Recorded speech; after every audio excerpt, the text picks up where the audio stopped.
Brought to you in part by Monadnock Flooring and Decorating, offering quality sales, service, and installation for over 35 years on Production Avenue next to Subaru of Keene. Hey everybody, welcome on A Culinary Journey. I'm Luca Paris, and in our cookbook editions of The Culinary Journey, I'm featuring a cookbook author, chef, and TV superstar that I admire like you wouldn't believe. Her name is Marianne Esposito, and she has a cookbook that she made a while back. It was Ciao Italia. It's called Ciao Italia 30-Minute Recipes. I just want to make sure I got that right. But Ciao Italia 30-Minute Recipes is one of my favorite books. Why? Because they're Italian recipes. Why? Because you could cook them in 30 minutes, and that's how long our show goes. We're going to make 3 appetizers right out of our cookbook that you're going to love. We're going to do deep-fried mozzarella and carrozza with bread, like little fried mozzarella sandwiches. What's better than that? And then we're going to do some soppressata, and we're going to make a little ciabatta toast. You'll see those too. And then we're going to roll up these zucchini into these little roll. Classic, easy, fun. 3 great appetizers if you want to do something in the spring or the summer that's really easy and fun. And with that, Marianne Esposito, Ciao Italia, and your culinary journey starts now.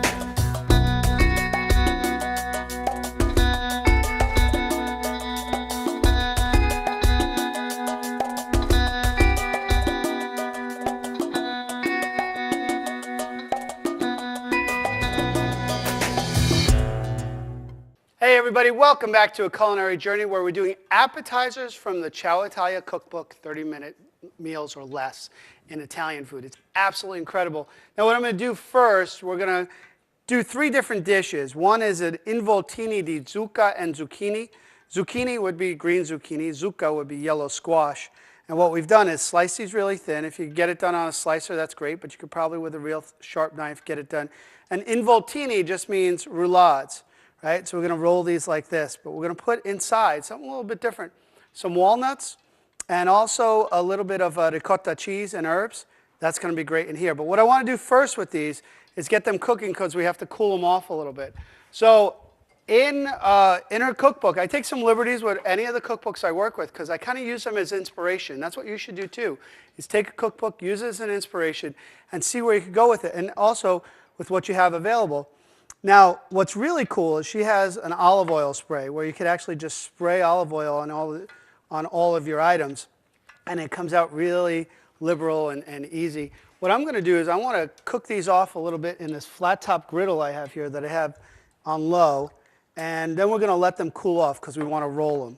All right, so let's just get a couple of these. We'll get 3 of each going, 3 yellow zucchini or zucca, and 3 of the 3 yellow squash and 3 zucchini. We'll get both of those going. And with a little bit of extra virgin olive oil, and then we'll salt and pepper them. All right? So that's the easiest part right there. We're just going to do that real quick on either side. Boom. And then that one. All right. And then a little kosher salt on each. I use this big pot here almost like a flat top griddle. I love the use of it. And then I'm going to almost griddle these till they're seared just a little bit. So we got that. We'll get this out of the way. And we'll start working on our deep fried mozzarella sandwiches. That's right, mozzarella and carrozza. It's something that in Italy it's pretty well known as an appetizer.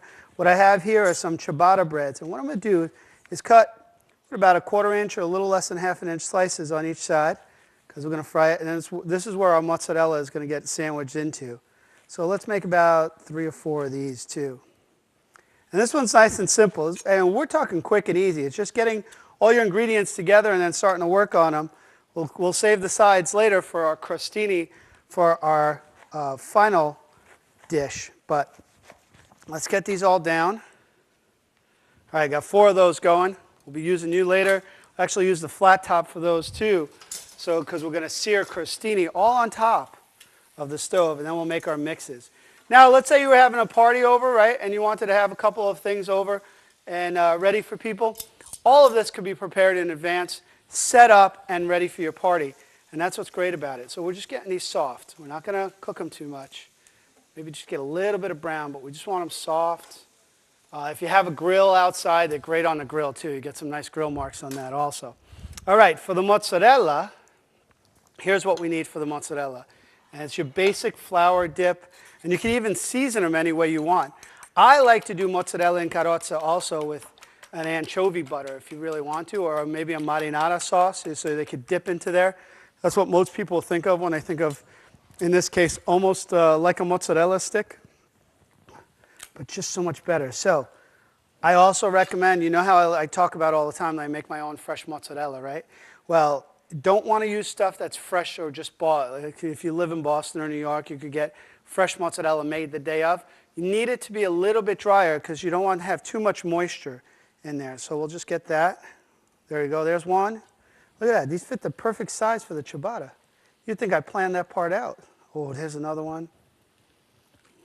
We got that one. And I'm going to get my zucchini off the grill before we fry these up. So my goal here is our first segment, I want to get these fried up and ready to go, and then we could always warm them up in the oven when the guests get here. And then the zucchini and everything else could go in the oven too. Let me just get a plate to put those on. Bingo.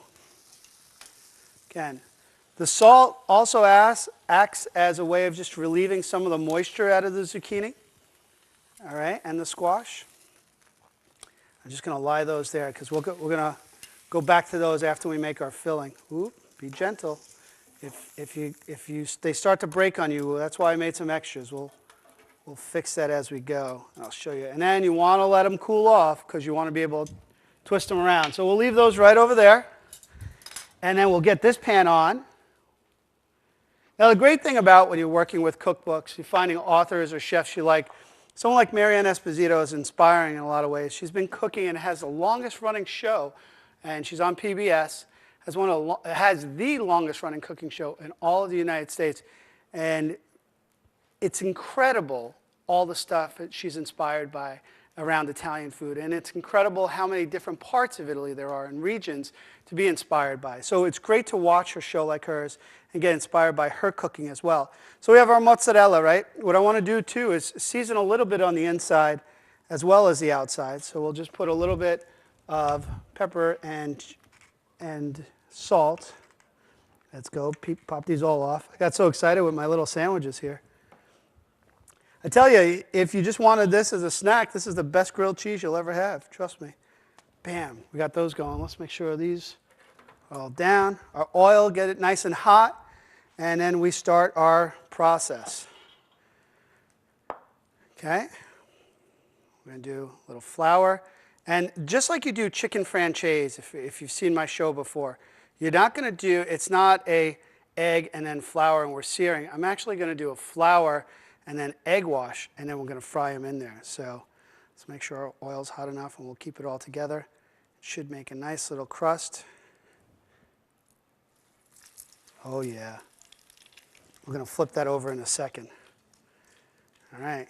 Keep an eye on these because they're going to get beautiful, and you're going to be so excited, and it'll melt the mozzarella just a little bit, too. So we season on the outside. We're going to also season on the inside. We're also going to season on the outside just a little bit too. And like I said, remember I told you we're going to do this and do it in advance of a party? Well, you could get this little crust on there and get this whole thing together, this little sandwich here, and you still will be able to warm it up later on. All right, let's get that in. And we should, if we did it right, we should be able to flip our first one. All right, let's get it over there. Oh, let's go with this one. This is perfect. Perfect size. All right, you ready? Ready? You ready? Excited yet? Oh, yeah. That's pretty beautiful. All right, let's do another one. Oh, this is so much fun. Little mozzarella sandwiches. I get too excited. So, mozzarella and carrozza. So we're searing this off. We're going to put this off to the side. Those are our first three. Now, we seared off our zucchini. We're also going to make some crostini, which are basically the same thing as the mozzarella sandwich sizes, but we're going to sear the bread. All right, so I'm going to get a couple of pieces of this bread going. Pan has a little bit of oil from the zucchini we had before to make our crostini, and we're going to get that going. So we'll get this out, get our mozzarella out now. Now, carefully you don't overcook these, and now you're not going to. Again, like we were making either a chicken francaise or even like a French toast feel to it. That's basically what you're doing here. And then once we get these out of the oil, the best time to season anything that has been fried is right after it's come out of the oil. So we're going to hit some salt and cracked pepper on it. On this pan, I have my salt and pepper moved over here. Got too excited. All right, salt, cracked black pepper. There we go, cracked black pepper, a little salt. All right, so we have our mozzarella and carrozza. We'll show how that looks good on our last platter. Here we're doing our crostini. When we come back, we're going to make our filling for our zucchini stuffing, and then a filling topping with ricotta also with some soppressata on our crostini. So don't go away. Marianne and I will be back. Well, I'll be back. The cookbook will still be here and some great recipes. Be right back.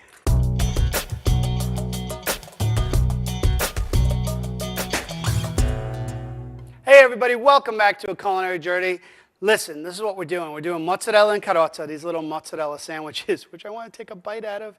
It's mozzarella, 2 pieces of ciabatta bread that I sliced, and then we deep fried them really quickly. And then I'm going to be doing these zucchini involtini, or rollatini, however you want to say it. But we're going to put a little bit different feel in the center of these. All right, so first I have some walnuts that I'm kind of letting toast a little bit. I just want to get some of their oils out and get some natural flavor into them. Really change that up a little bit. And we're going to turn that on low. Whenever you're toasting any type of walnut or almond or any type of nut, what you want to make sure you do is no oil in the pan. And just keep moving and on a low heat so you don't burn them, because they could go from toasted to burn like that, and we don't want that to happen. The other thing I'm going to do is zest some lemon. If you want to get the essence of lemon without all the juice, it's all about zesting. Now, one of the things I do when I do zest, I keep the rest of the lemon, of course, and we use it later on, but I try and get it so it almost looks like it's meant to be that way, and then you could use it in drinks or you just use the lemon later on. So we have some lemon in there. This is really a high-end feel to a very simple dish. Then we're going to put salt and pepper. Always want to have a little kosher salt and black pepper. And then kind of what we're doing here, we're going to show you just a couple of things. We also did our crostini. We actually made nice little crusty bread right on the pan without going to the oven for this. And this would be great too if you don't want to turn your oven on. You could do these dishes same way without the oven. And we're going to be using this soppressata in a little bit, but don't let me get ahead of myself. Take some Italian fresh leaf parsley. My real recommendations, if you get a chance, is start growing your own. Keep a little windowsill herb garden of these items here. They'll re-up by themselves. They're just a great way to keep everything fresh. And the best way to do fresh herbs is the last possible step. It's like pulling right out of your garden. That's when you get all that flavor. All right? So we're going to chop up our thyme. So we have some nice fresh thyme and nice fresh flat parsley. Now listen, when you go to pick out parsley, if you're going to buy them, I have a really important, go with Italian flat leaf parsley. It'll make a big difference in what you're about to do. And multitask, in case you're not noticing. Keep an eye on your walnuts and make sure nothing happens to them. Fresh flat Italian parsley just adds so much flavor to your dish. You're going to see a big difference if you use curly normally. You'll just be amazed. So we'll get that in there. So salt, pepper, parsley, a little bit of thyme, lemon juice. And now in her recipe, what's really cool, it talks about whipping this almost into really this soft, creamy whip that will just melt. And you could do it, in her recipe it says about using a hand mixer and blending it up.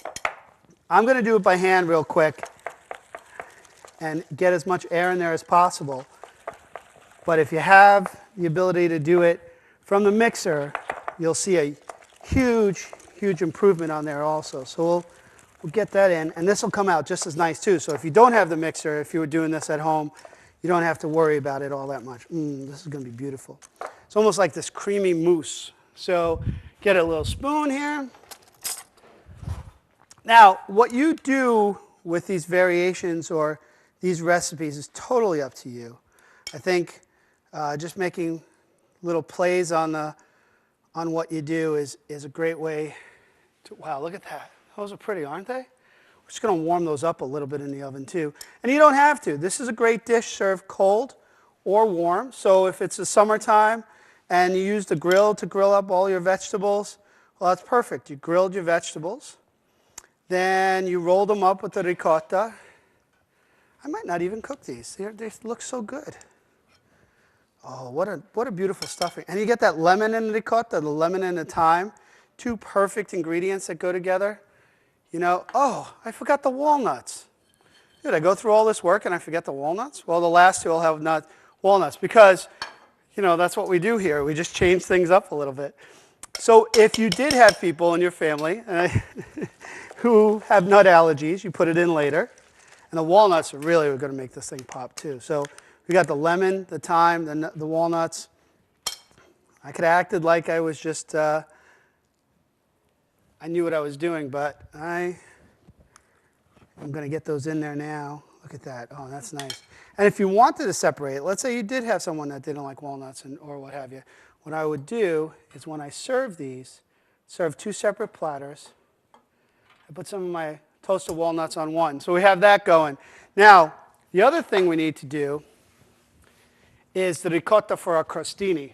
And that one, just as easy. We have that. Some soppressata, parmigiano. This is the soppressata and basil pesto. Now, she asked for fresh basil leaves in her recipe, which is a great way to go. Again, when we're talking about fresh is the way to go. I'm recommending that if you don't have fresh basil leaves and you make your own pesto because you have all that left over from the season because you grew it in your own garden, a really good basil pesto kind of brings a lot of color to this plate. So, one more spoon and we'll do this mix up real quick. I have soppressata. Now, what you see here is soppressata. I have hot and sweet soppressata. Again, if you're from a bigger city, you'll find places like salumerias. It's something I owned when I was a lot younger.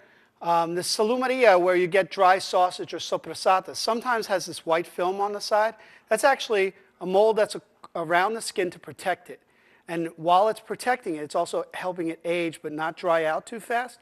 And it's great if you find a place that has this on it. All you do is wash it off or peel it off when you go to eat it, and you have delicious soppressata. So I diced up some hot soppressata in here. I have some homemade basil pesto that we make, and some grated Parmigiano Reggiano that I grate up. And we're going to mix this around. So now let's talk about what's going on here. We'll take a quick break, and I'll plate everything up. I have my mozzarella in carrozza as one of my appetizers. Can be served just that way, made a little bit warm. I have people coming over. It's a perfect dish. I have my crostini, which I'm going to put my ricotta on top of. And then we have my involtini over here, some with walnuts, some without. So don't go away. I'll platter everything up and show you this beautiful platter of food when you have guests over, courtesy of Marianne Esposito and Ciao Italia. Don't go away.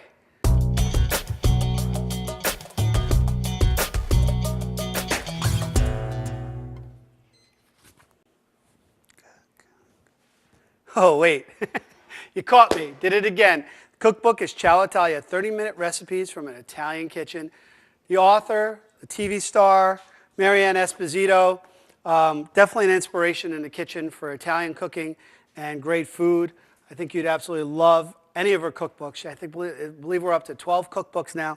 Just amazing stuff. So what I'm going to do here is I'm going to make my little antipasto platter. Now, we had that soppressata, right, that we put inside.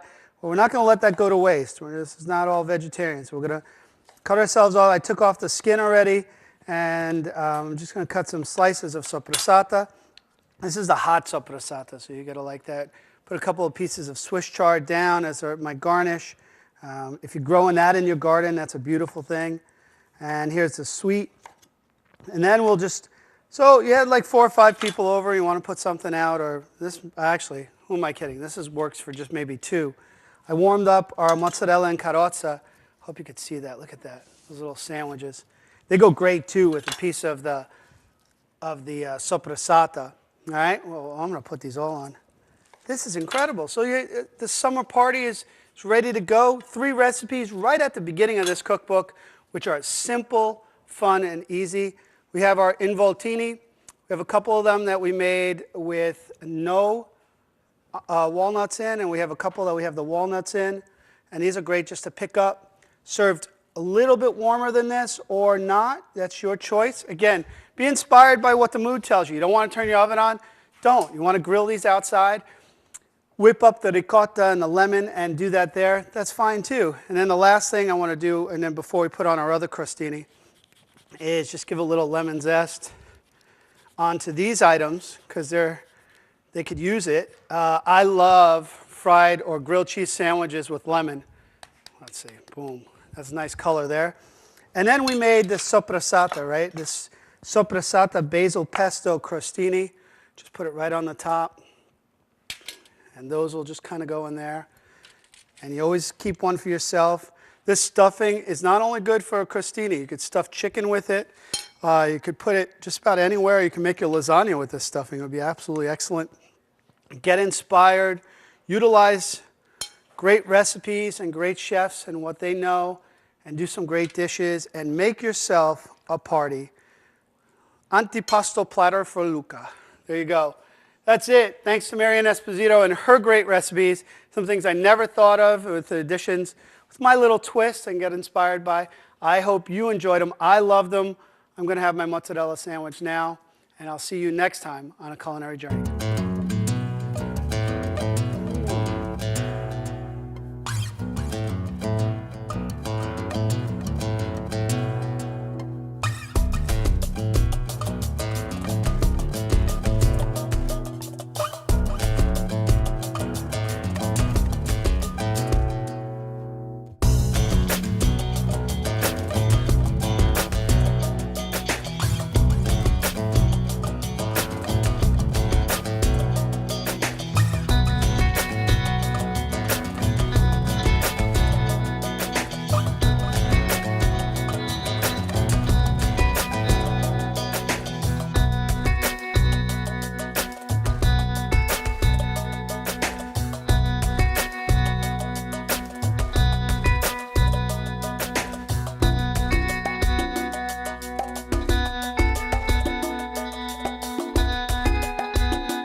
Brought to you in part by Monadnock Flooring and Decorating, offering quality sales, service, and installation for over 35 years on Production Avenue next to Subaru of Keene.